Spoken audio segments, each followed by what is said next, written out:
Le Scorpion en 2019, un des meilleurs signes avec le Taureau, avec le Lion d'août et avec les Verseaux de février. Pourquoi? Parce qu'ils ont pour allié Pluton. Pluton qui va favoriser, soutenir, changer la vie en positif des Scorpions qui sont nés entre le 13 et le 17 novembre. Alors, une idée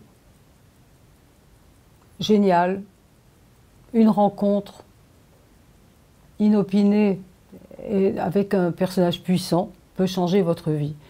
Vous aurez plus de pouvoir à travers Pluton, plus d'argent, vraisemblablement. C'est un changement, une métamorphose positive de votre existence comme il ne peut pas y en avoir souvent. C'est peut-être probablement l'unique moment dans votre vie où vous recevez cet influx de Pluton, qui aura des effets sur 2020. Voilà. La résultante sera pour 2020, peut-être même 2021. Bref, c'est une vraie résurrection, j'y arriverai, pour ces natifs-là. Ensuite, ceux qui sont gâtés par Neptune. Vous avez, ça concerne le deuxième décan et même la seconde partie du second décan, c'est-à-dire les Scorpions qui sont nés entre le 7 et le 12 novembre. Alors, ça concerne le secteur de la créativité, de l'ouverture spirituelle, de la créativité donc, à travers une plus grande inspiration.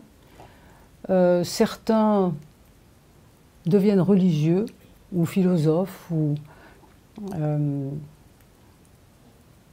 font du yoga par exemple, ou bien s'adonnent à des disciplines ésotériques qui ne ressemblent pas tellement aux Scorpions très sceptiques au départ et expérimentateurs. Mais justement, Neptune apporte là un certain flou artistique. Ça peut même apporter la célébrité, Neptune. Alors, et on est là en l'occurrence, comme il se place dans le secteur des amours, on idéalise ses amours. Attention au château en Espagne. Attrait aussi pour les arts, comme je viens de le dire. Ensuite, vous avez l'aide de Saturne. Vous avez vraiment de la chance cette année, qui concerne tout le second décan. Et Saturne va vous donner envie de faire le tri dans vos relations. Vous allez prendre votre carnet d'adresses et éliminer tous ceux qui ne vous apportent plus rien.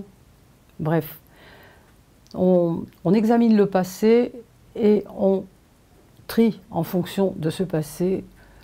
On se met au jour, on se met à jour.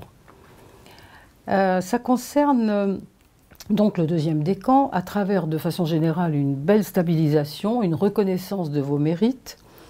Et bref, on met de l'ordre dans sa vie.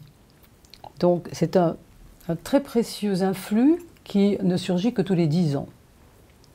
Enfin, et là c'est plutôt un peu perturbant, vous avez, si vous êtes né en octobre, vous allez subir l'opposition d'Uranus, qui se produit seulement tous les 21 ans, donc c'est rare, et c'est important, et c'est tumultueux.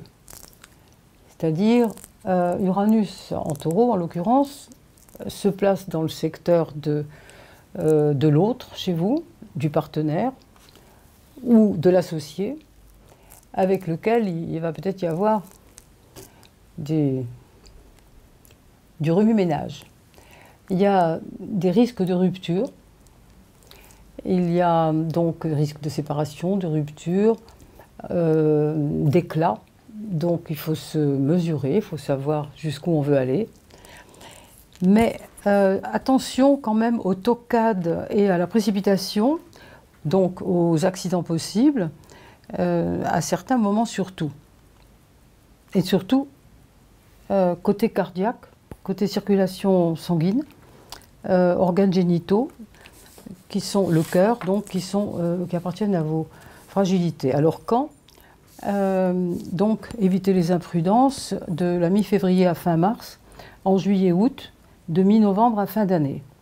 En revanche, les meilleures phases sont en janvier, début avril, mi-mai à fin juin, et et en septembre. Voilà. Bonne chance, amis Scorpions.